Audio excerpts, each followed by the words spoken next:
There was one statistic that has always haunted us, which is that out of the 3,000 men and women who manage money in the City of London, just 12 have been of Black heritage or were of Black heritage. And that was just always the number. Wow, only 12 identify as Black out of 3,000. Out of 3,000. I mean, one time I think it got to 13. Okay, progress. But the needle just never moved. And we tried a bunch of things, and there were a few of us who tried various initiatives, but nothing ever worked. Yeah.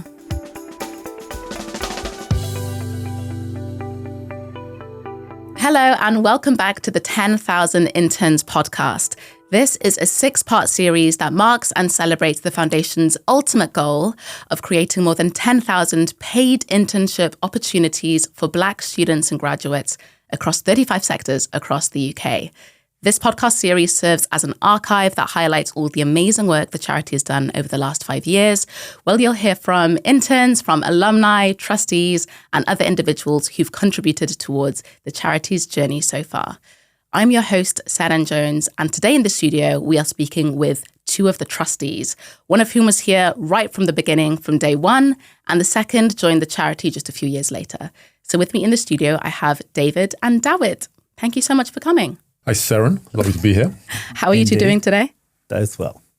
Yeah, very good. Thank you. We have spoken to Michael for this podcast already, one of the co-founders, and it's been great understanding his origin story and his motivations behind why he wanted to co-found the charity. Dawid, you're also a co-founder. You've been part of the foundation since day one. So could you tell the listeners and viewers at home a bit about your why and your motivation around contributing towards what is now 10,000 interns? So I've been in the industry now for, 35 years, something like that. And for a lot of that time, I've been often the only person who looks like me, the only person of Black heritage in the room. It's just always been the way it is. I remember when I was at an investment bank and one of the head honchos came to me and said, would you like to set up the Black investment bankers forum, something like that at the bank? And I said, there's only me. I'm going to be ahead of myself. Oh, right. Great. There's literally just me. So I've been the only person. It's just been the way it is. And it wasn't something that I gave a huge amount of thought to, I must say, for many, many years. But then over the last decade, probably, more and more people have kind of asked for coffee and wanted to chat about their careers and about how they can get into the industry. And once they're in the industry, how they can advance and make their way through to the upper echelons. And they just wanted to chat to see, how did you negotiate it, Dawid? And then I sort of have a conversation with them. But there was one statistic that has always haunted us, which is that out of the 3,000 men and women who manage money in the City of London, just 12 have been of Black heritage or were of Black heritage. And that was just always the number. Wow, only 12 identify as Black out of 3,000. Out of 3,000. I mean, one time I think it got to 13. Okay, progress. But the needle just never moved. And we tried a bunch of things, and there were a few of us who tried various initiatives, but nothing ever worked. Yeah. But it was something that has always been an issue and something that we've always wanted to do something about. And then in the stillness of COVID lockdown in 2020, I got a WhatsApp from a great friend, Jonathan Sorrell, who at the time was president of Capstone Advisors. And he just said, I've got an idea. What if we reached out to 10 chief executives in the city and asked them whether they would be prepared to offer an internship to an undergraduate of Black heritage? It's a 6-week internship. You don't have to offer a job at the end of it, but you open their eyes and you pay them properly and you put them onto a front desk and give them a real job to do. They're not just there making coffee. And maybe if we do that moves the needle, maybe the dial starts to turn. What do you think? And I thought it was a great idea. And John also then sent his text to Wal Kalade, who's another co-founder, and Michael Branton-Hibbert. And we all thought it was a great idea, but we had this big question, which was, can we do this? I mean, it's a great idea, but is it legal? Can you do it? And so we reached out to some legal friends and just said, we've got this idea, can we do it? Mm-hmm. And they said, yeah, you absolutely can. And under Section 158 and Section 159 of the Equality Act 2010, I think, it basically says that if you're an organization and you reasonably believe that there is a group of people who are underrepresented in your organization, then you can set up training programs. And there's a statutory code that runs alongside the Equality Act, which says, it actually spells it out and says you can run internships. And so we did. So we hit the phones and we started asking chief executives that we knew. We just said, would you be prepared to run these internships and to open your doors and to welcome in undergraduates? And how was the response during that time? Because the backdrop is the Black Lives Matter movement has had that resurgence, right? So what was that response that you were getting from these people you were calling? Yeah, it was in the stillness of 2020's lockdown, and we thought we might get 10 who said yes, maybe 15. But we thought even if we get 10 or 15, that'll start to move the dial. But all 10 said yes, so we kept calling. We got to 20, we got to 50, we got to 70, we got to 75. Eventually, we got to 100, and everyone had said yes. But that was the start of it, and it then morphed into this huge movement, really, I guess. Because then what happened was the phone started ringing the other way, and the lawyers called up and said, actually, we've got the same issue in our industry. Oh, and then the accountants also called and said, we've got the same issue. So maybe it perhaps caused this kind of, I guess, internal reflection in these other industries where people were starting to realize, actually, this isn't something that is just for investment banking or finance. Asset management, yeah, correct. Management. Yeah, exactly. And everyone sort of said, we've got the same issue. And then just to round it off, we kind of thought, look, if we could get 100 interns across 20 different vectors, that would be 2,000. And if we did that every year for 5 years, that would be 10,000. Wow. And so then we just upped our game and went from 100 black interns to 10,000. That's where that came from. Oh, that's incredible. I was reading the impact report earlier today, and some of those numbers, it's just so remarkable to see how quickly things, I guess, blew up for the charity. In that pilot program, you've mentioned some of the information already, but I know that there were more than 200 organizations pledged to take part that year. And then you had 501 interns who secured internships. And that was just localized, wasn't it? That was just in investment banking that first year. That was in asset management. Right. Yeah. Okay. And it was in the city, slightly wider than asset management. There were some pension funds involved and some investment consultants. Right. But it was broad, it was a city. It was finance. So by that second year, which is kind of the first cycle, I guess. So if we look at 2021 to 2022, you guys attracted more than 10,000 applications. Yeah, every year we get like 10,000 applications for roughly 2,000 places. That's roughly the ratio. That is. So there's huge demand, yeah. Yeah, massive demand. You had 2,000 grads and students who received internship offers, and you expanded to 28 sectors by that second year. Yeah, and I think we're now at 34, something like that. But the original idea was 20, but yes, it turned out that there were more sectors than 20. There's 28, 34. Yeah, this was a few years before you came into the picture, Dawid. You joined the board of trustees in 2024, but the charity by this point had already been going through this growth spurt. So my first question to you was, what was your understanding of the foundation's trajectory at this point? I think it had very much taken root. I'd known Wal for many years, one of the founders along with Dawid, and I had been aware of the initiative that he launched in the summer of 2020, and I'd seen it as a very thoughtful response to the challenge, and typically can do, let's make something happen, rather than talk about the general principles. And it had taken root. What I was impressed by the time I really got into detailed discussions was the trust that young black talent put in the organization to actually represent them in the job market, in the internship market. And that is something that is very difficult to win. But when you have it, it's very important to look after it carefully and deliver for it. And I think the ability of the charity to move out of asset management to a much wider range of employment has been really transformational. So we now have public sector bodies, we have utilities, we have arts and culture organizations. And I suppose if you look at our impact report, the work we still have to do is to expand regionally. Too many of the opportunities are still in the southeast, and there's a very big population we need to meet the needs of in the north and the west.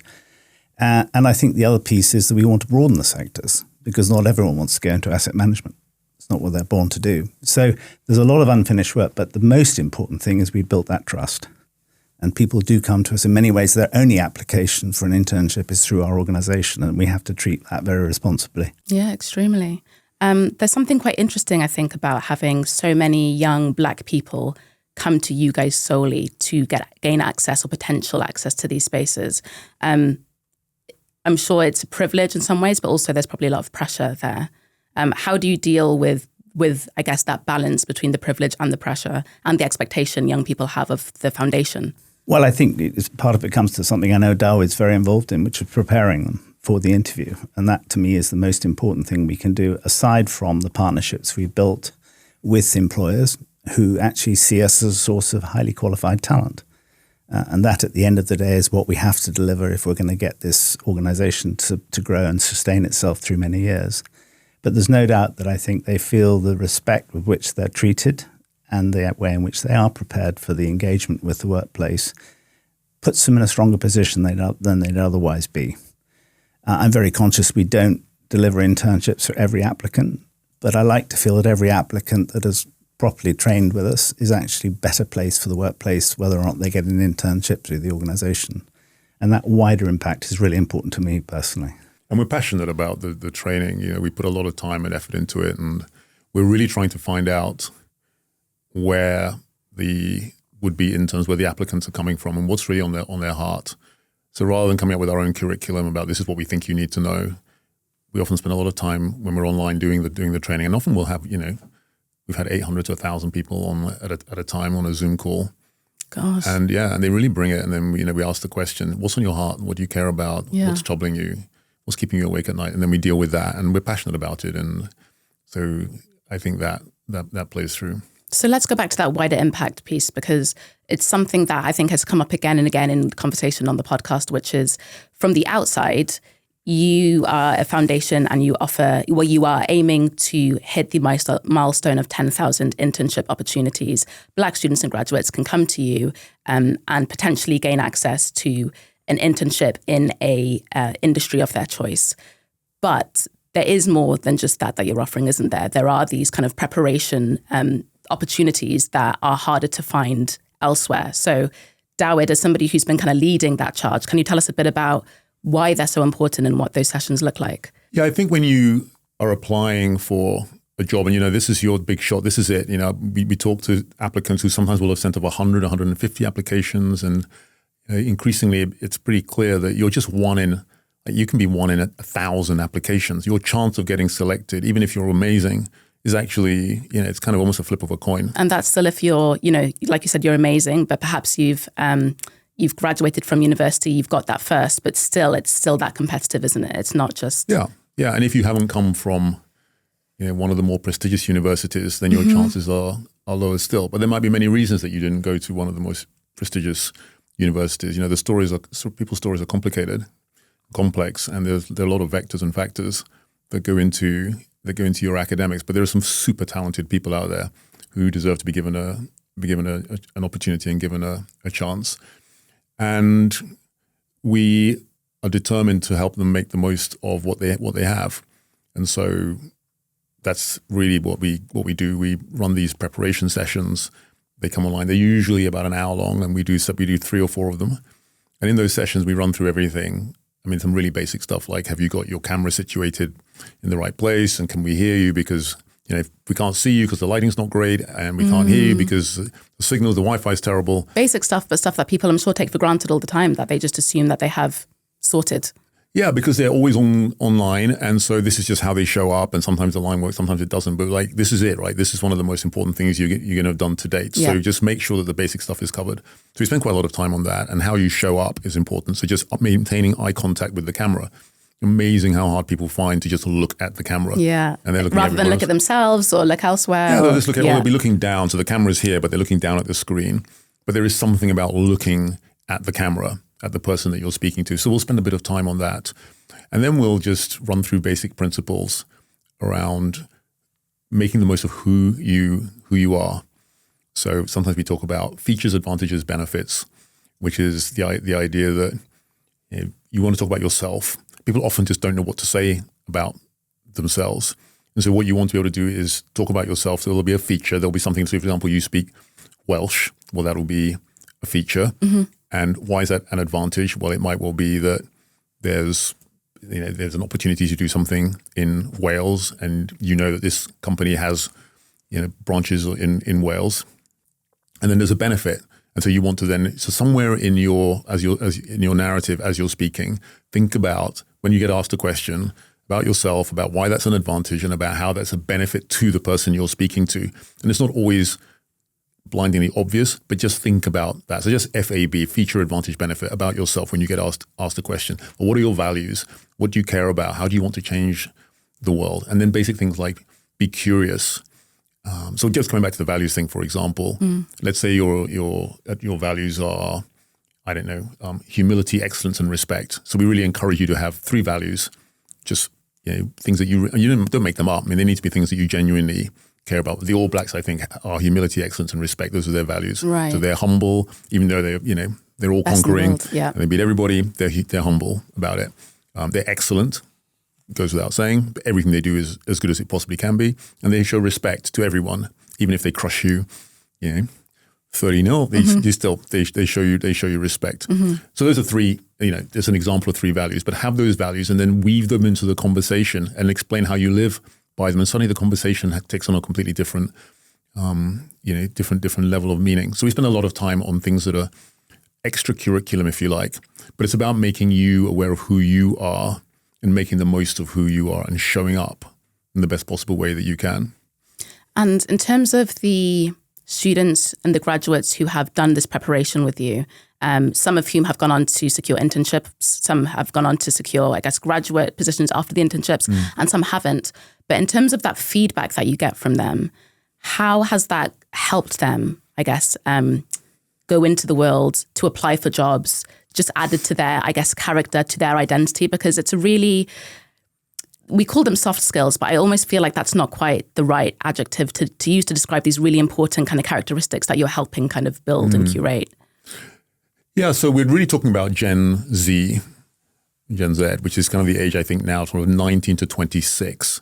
And people in that age bracket are a very particular group with their own strengths, but their own challenges. And very often there's a lot of anxiety around who you are, trying to find your identity. This is the most commented on group in history. Right. You're defined by what other people think of you. So trying to find out who you are and how you fit into the world and how you belong, it's difficult, it's hard. So these are just generic issues that Gen Z is grappling with. And if you can just help people to show up and be strong in who they are and just shed that imposter syndrome that afflicts a lot of Gen Z. I mean, look, it affects every generation. I mean, I've had huge imposter syndrome in my time, and we kind of all have. But I think Gen Z has its particular challenges. And so, yeah, people will often come back and say, you know what, that thing you showed us about just looking at, when you're answering the question, just looking and holding eye contact, just something as simple as that, or just taking my time, or not saying or are, or basically, or like, and all the filler words that I come out with when I'm nervous. That we all come out with, yeah. We all come out with when we're nervous. Just dropping all of those, taking your time, pausing, breathing, owning who you are. These are things that work for every aspect of life, yeah. Yeah, of course. And when it comes to these graduates who are kind of now in the workspace for the first time, and they have access and they're what we would consider kind of at that entry job level, that is one thing. But then retention is another thing, isn't it? And actually keeping young people in these positions at best and, having them accelerate through the pipeline. How is the charity best preparing these young people to stay in these spaces? Sure. Well, I think it's a whole area where we want to focus in the years ahead. We built up a very important group of alumni through this program, and the importance of the focus has been on actually finding the opportunities for the internships. Fortunately, 71% of the people who've gone through the program have actually found full-time employment. Wow. 30% have actually with the people they were hosted with as interns. So it's a good start, but the challenge that you outline there is really real. And supporting them in the workplace is work that we want to continue to do, and it's a big focus of our strategy going forward. So one of the things we do have is a relationship now with a large proportion of the 10,000 alumni. And it is about using their intelligence to build advocacy in the workplace so they do thrive. But retention is as important as recruitment, and building ambition is so important. Of course. Yeah, and I would just maybe add that, we're a small charity, and just getting those 2,000 applications looked at every year, and just not applications of 10,000, but just getting those 2,000 internships, just keeping the program running is a huge task for the number of people that we have. So expanding that to then kind of mentoring once you're actually in the internship that's hard, and that's the next step, exactly as David says. But one of the things that we do is we prepare you for if you get the job. We spend quite a lot of time talking about what it's like and how you make a big impression and how you stand out. Because just because you get in, as you say, doesn't mean that you necessarily are going to say, either because the firm decides, sometimes they just decide, last in, first out kind of a kind of thing in difficult times, or also because maybe you feel this isn't the place for me. Sometimes people are desperate to get into a firm, they get in, and then they discover that this isn't for whatever reason, this isn't what I thought. So we actually spend a lot of time with the employers and make the point to them that these people are going to come in, and as they do, this is the nurturing and support that they're going to need. By the way, the same as any other interns. It's not you don't have to be particularly special about these, but you've just got to look out, understand that you don't just bring them in and just kind of leave them to sink or swim. Yeah. Is that something? Oh, sorry, go on, David. No, a number of our partners. We should call out our partners, because a number of them have been with us since the beginning, and they've taken interns every year, and they are as committed as we are to the success of this program. So this is very much a joint project. And their insights, they're actually on the ground, they're mentoring and supporting them in the workplace. And I think we can all gather through that sort of open dialogue best practice and not such good practice, and make sure that everyone is aware of what makes success. But we can't take it for granted. The work almost begins when you have the internship. Yeah. And the support is needed throughout that period in the workplace. David, you joined the foundation team in 2024. What was your kind of background in joining, and what was it about the foundation that made you want to be part of its journey? I'd known one of the founders for a number of years, Wal Kalada, who set up the foundation with Dawid and with Michael and with John. And I had been aware of what he'd put together with help in 2020, and I'd really seen it as a constructive, very thoughtful response to a systemic problem. And I was blown away by how it had taken root. And as I said earlier, just how it built the trust of young black talent. And I was also interested by an organization which had moved from the startup phase and now was feeling its way towards a more sustainable life as a small charity. To some extent, echoed my experience in a charity that I worked for when Wal was one of my trustees. And I felt, I met Rebecca, who's a really inspirational leader, and I felt that I could pass on some of that experience to her as she planned the future and thought through the strategic options in order to create a sustainable future for something that's so important. So it came at a good moment in my life. There's also a bit of my backstory. I was born in Africa, in Uganda. I grew up in a multicultural environment. I was in a school where I was in a white minority. I came back to this country age 9, and it was very different. And I've always had questions that stem from that. I have survived and thrived in this country. It's been very welcoming. I'm not British, I'm Canadian. No one has ever asked me about my background, but I'm more than aware that I've had a very good run. And I do see around me a lot of unfairness. And if I can use my networks, my experience to support something like this, it's very powerful for me. Yeah, it's a really interesting background you have. And you mentioned Rebecca, the CEO of the foundation, who's a pretty young CEO at the age of kind of 31. And just the team that Rebecca has around her, it's a very young team, and it's an all-women's team. No men at the moment. But tell us about that, the leadership team and what they have managed to do in the last, I guess, 18 months or so. Do you want to start, David? Well, I think as Dawid has already mentioned, there's a huge amount of work goes into delivering the 2,000 opportunities or so that arrive each year. And there are moments of real stretch in the team, a combination of very close liaison with all the employers and also with all the applicants, and matching the two up by virtue of people's attributes. Which is a massive job, because there are only there's a handful of them on the team, isn't there? Despite the work you've done, it's a very small team. And it is extraordinarily important we have people of Rebecca's caliber to engage with the partners. I mean, she has star quality and actually makes sure that we get the attention at the highest level. And it's amazing to see it work. I know we don't take it for granted. It's a hugely stressful process. And we'd love it that we could double the size of the team, but we don't have the resources for that. So we work with what we've got. And I know that at times the team is stretched too hard. And we all very consciously know that. But we're very grateful for that extra effort. And I think that's the nature of a charity where you're driven by the purpose. You can't take it for granted, but it is a wonderfully empowering place to work. Mm. Something that struck me about the team when I met them was not only that its size is very small. I think I met 4 people. I guess that the median age also is very young. So you have a group of quite young professionals working with young Black people. A lot of those interns, I think, and graduates look up to them and see them as role models, but almost peers, because the age gap isn't really that big. But you also have them working with the likes of the board of trustees, with partners and organizations.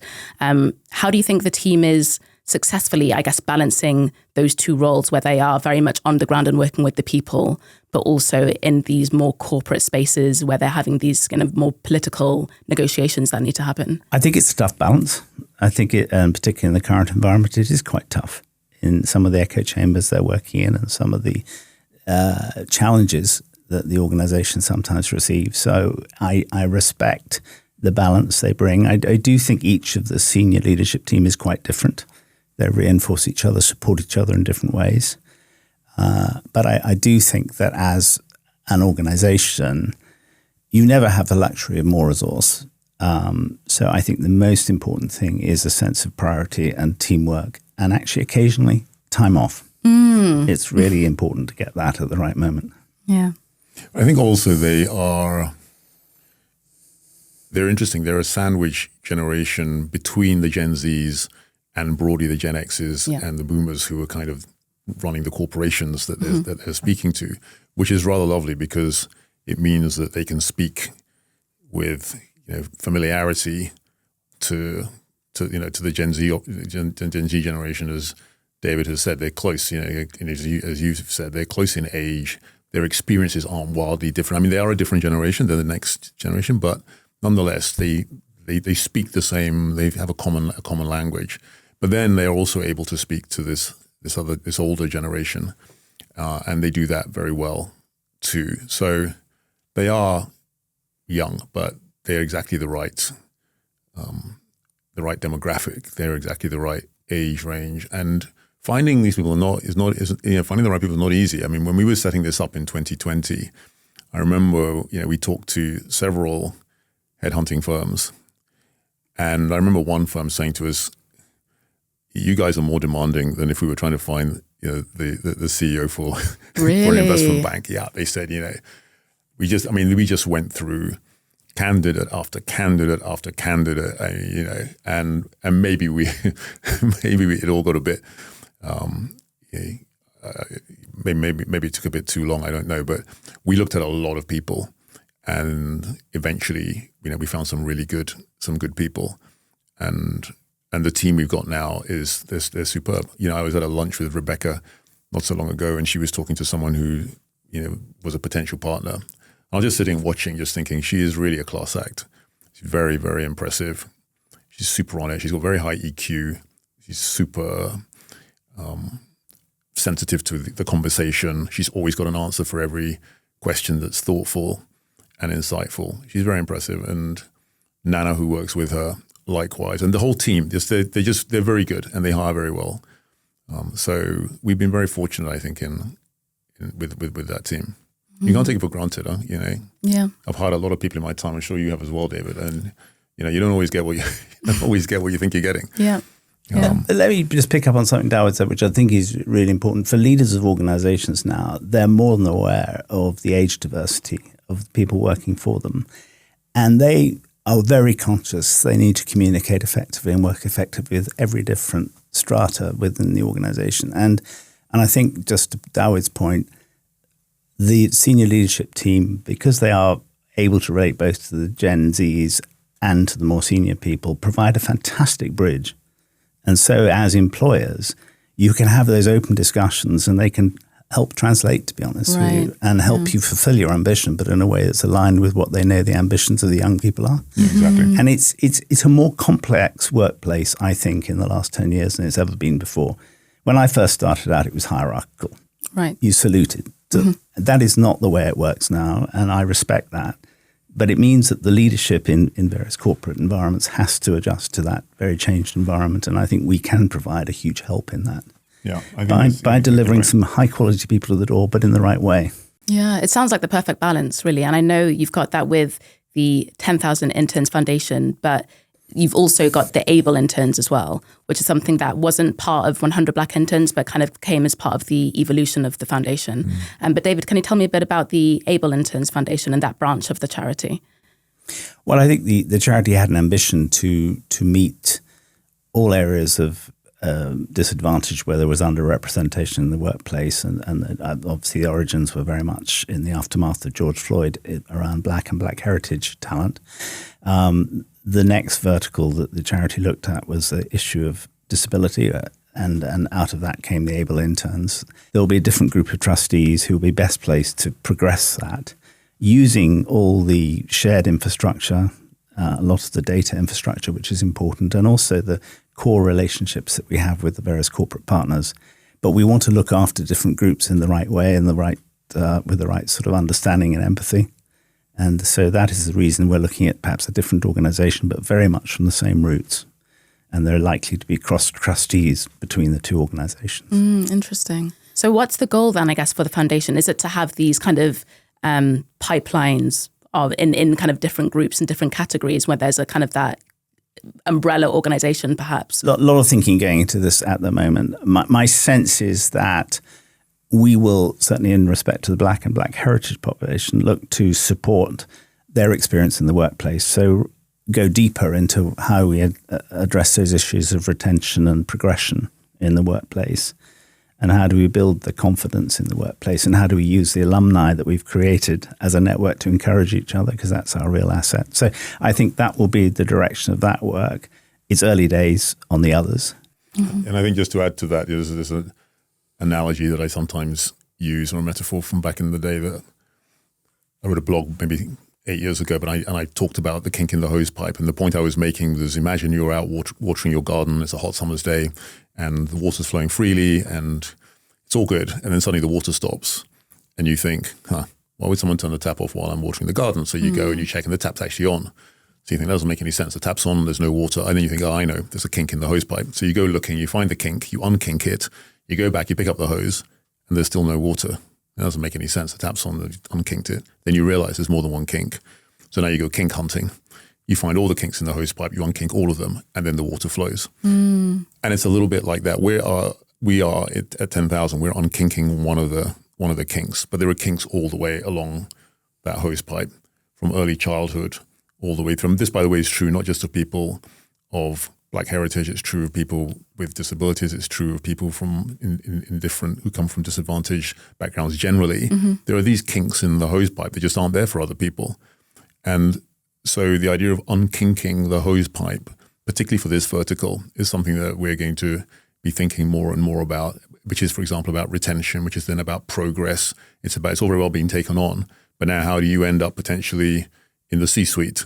That doesn't, that's a serious unkinking of the hose, and that's when the water really begins to flow. So it's been 5 years since you started the charity, Dawid. You have successfully managed to create 10,000 paid internship opportunities for Black students and graduates. We are living in quite an interesting phase at the moment politically. We see things happening in the US where diversity, equality, inclusion is being kind of, a lot of the progress in those spaces is being undone. And there's a specific narrative that is relatively similar here in our own backyards, questioning the need around all of this investment and these resources into these spaces that a lot of people like yourselves have worked so hard for over the last few years. There's a lot of noise around this. There was even one MP recently who kind of described your work in the foundation as anti-white racism. And I'm wondering, kind of in this climate that we're currently navigating, what is the best thing to do to stay on course and to show people who don't believe organizations like 10K need to exist that in fact they do, and that it actually benefits society as a whole?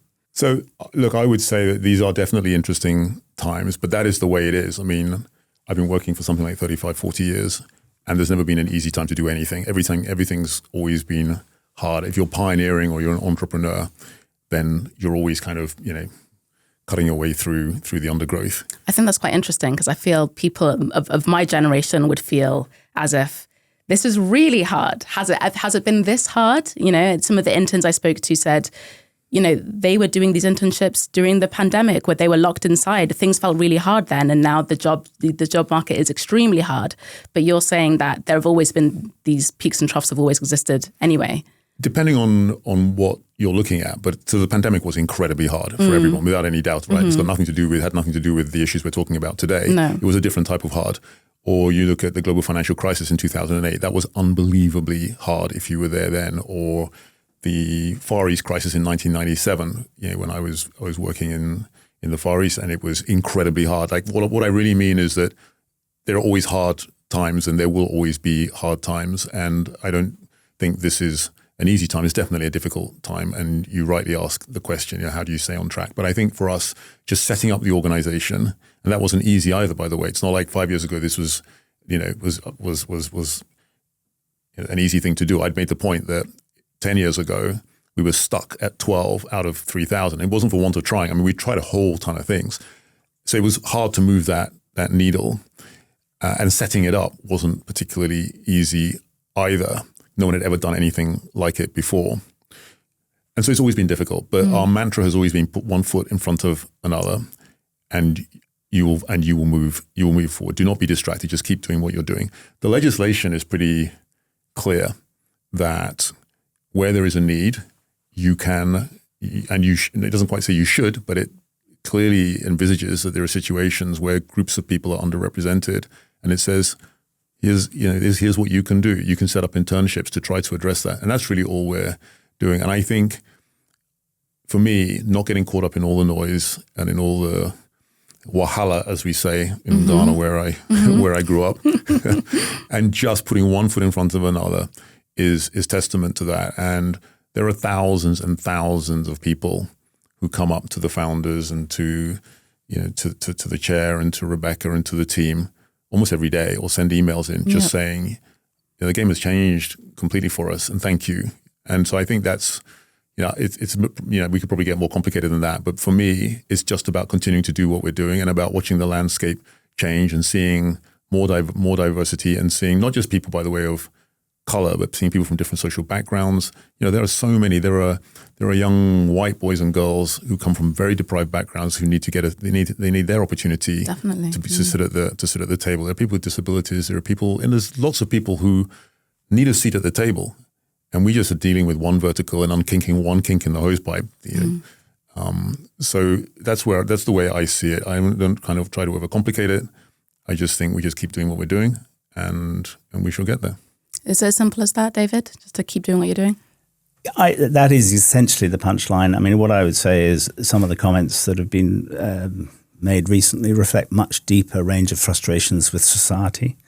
So long as we are bringing talent to the door of employers in the right way, prepared for the future life that they've got, we are doing something that's really important to address the underrepresentation that's clearly there in the workplace.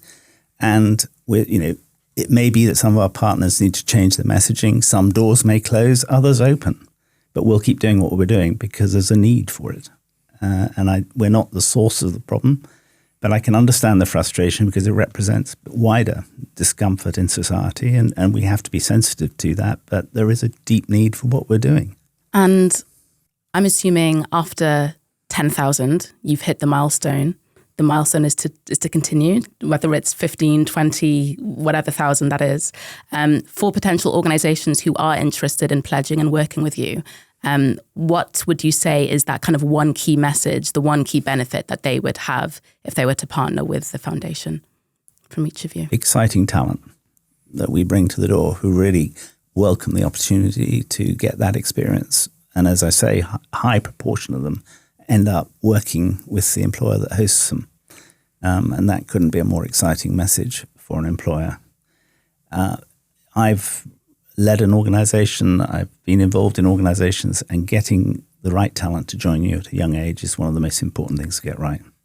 Yeah, and I'm thinking of a young man who came up to me after an event that we held where we brought together some of the alumni, and he said, "Can I tell you my story?" And I said, "I'm late for my train. I'm going to miss my train. I'll give you my card and then we can meet up." And he's like, "Please, I want to tell you. Let me tell you my story." And I think he had tears in his eyes. And I said, "Okay, tell me your story." And his story was, and for me, this is really kind of hugely powerful and just sums it all up. He said, I think he was at Leeds. He was heading for a first. He was in his final year, and he'd sent out 150 applications, and he'd got 150 rejections. And he was just super depressed. And then his phone rang, and it was his father just kind of checking in. And his dad said, "How are you doing?" And he said, I'm really in a bad place. I don't think I can go through with my exams. I just feel absolutely terrible. And his dad said, "Well, it's only 2 weeks away. I mean, you're kind of there." And the boys, he said, I can't, Dad. And he hung up, and it was he said, I was just at an all-time low.